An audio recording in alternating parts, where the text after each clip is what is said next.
ہماری قوم میں اچھائیاں بھی ہیں برائیاں بھی ہیں۔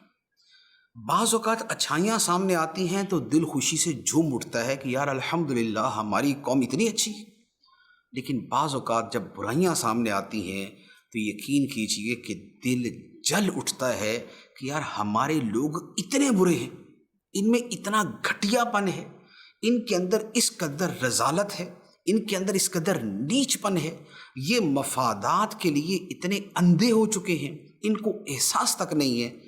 یہ بھی ہماری ہی قوم ہے۔ اب اس کی مثال میرے خیال میں شاید دینے کی حاجت نہیں ہے، لیکن اشارتاً میں صرف عرض کر دیتا ہوں کہ جس چیز کے بارے میں پتہ چلتا ہے کہ یہ کورونا کے حوالے سے مفید ہے وہ شاید مہنگی ہو جاتی۔ یہ جو ماسک ہے روٹین کے اندر یہ 250 سے 300 روپے تک کا ملتا تھا N95، لیکن یہی ماسک 3000 روپے تک پہنچا ہوا ہے۔ کیوں؟ اس لیے کہ بہت اہم ہے، بڑا ضروری ہے، لوگوں کو ضرورت ہے، لہذا 250 روپے والا 300 روپے والا ماسک جو ہے وہ 2500 روپے تک پہنچ گئے۔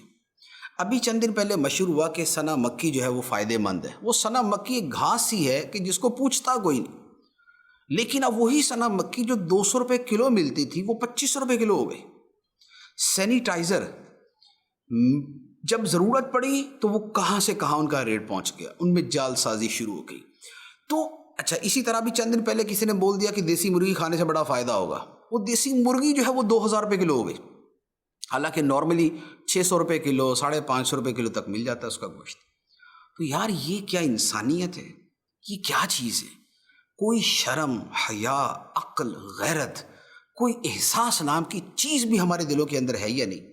اگر یہی کریں گے تو یہ نہ ہو کہ اللہ تعالیٰ اس بلا کو، اس وبا کو پھر پوری وبا بنا کے لوگوں کے اوپر مسلط کر دے کہ دیکھو اس کا انجام۔ پھر جب تمہارے دل پتھروں کی طرح سخت ہو چکے ہیں تو پھر خدا کا عذاب نہیں آئے گا تو کیا ہوگا؟ تو لہٰذا یہ ہرگز نہ کریں۔